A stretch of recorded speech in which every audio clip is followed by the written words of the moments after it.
Hi, my name is Meredith Snyder. I'm a PhD student at Virginia Tech in the Barrett lab, and today I'm going to talk about soil biota data we collected in the dry valleys in response to a warm weather event that happened in March of 2022. So on March 18th, 2022, there was an atmospheric river or a narrow corridor of water vapor that created unusually warm conditions in Antarctica. And this did impact the dry valleys, which is roughly indicated by the star you see on the map. Looking at air temperature data in the dry valleys, we see that in March, we're well into the austral autumn period and temperatures are below zero. However, on March 18th, we do see a spike in about 20 degrees centigrade that brought temperatures above freezing in some areas, particularly Lake Fryxell Basin, which is where our study took place. So this was of interest to us because at this point, soils and sediments have been frozen long enough that soil biota may have entered their cryopreserved states through anhydrobiosis. Looking at stream gauge data, soil temperature data, and some remote sensing imagery, we were able to see that this warm weather may have created a thaw event that brought these soil biota back out of their cryopreserved states before temperatures rapidly decreased again.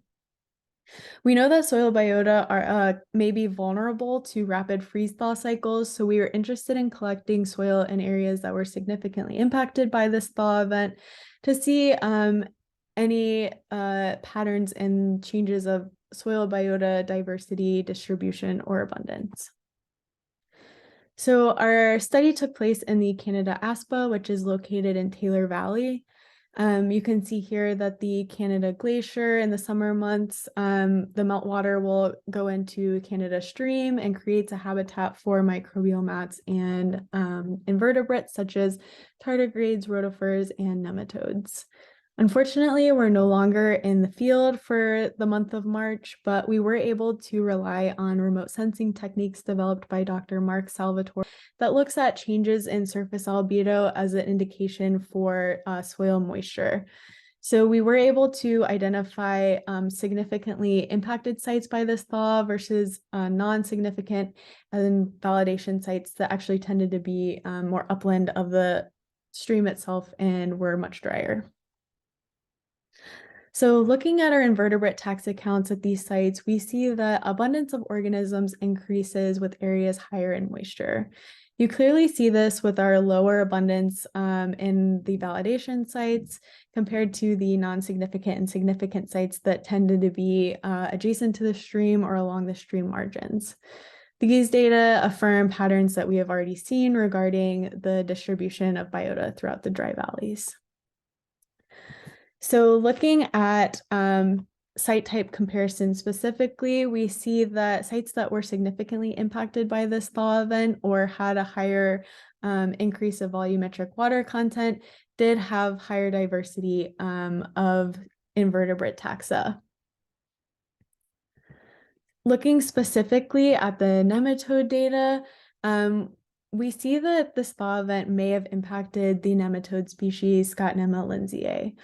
So two things that I kind of want to highlight here are the higher abundance of Scottnema in our significantly impacted sites, as well as their dominance in our validation sites. So Scottnema are endemic to the dry valleys and can tolerate drier, saltier soils. So it wasn't that surprising that we saw them in our validation sites.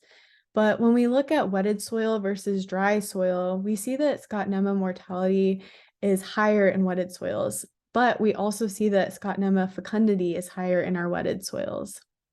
The higher mortality may be indicative of rapid freeze-thaw stress, but the higher fecundity demonstrates potential recovery in the summer season. Overall, these data will help us understand soil biota response to extreme weather effects, particularly in the case of higher moisture availability due to warmer temperatures.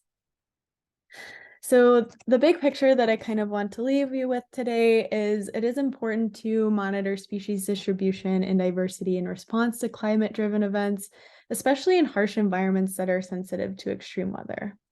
And with that, I will say thank you, and I'm happy to take any questions.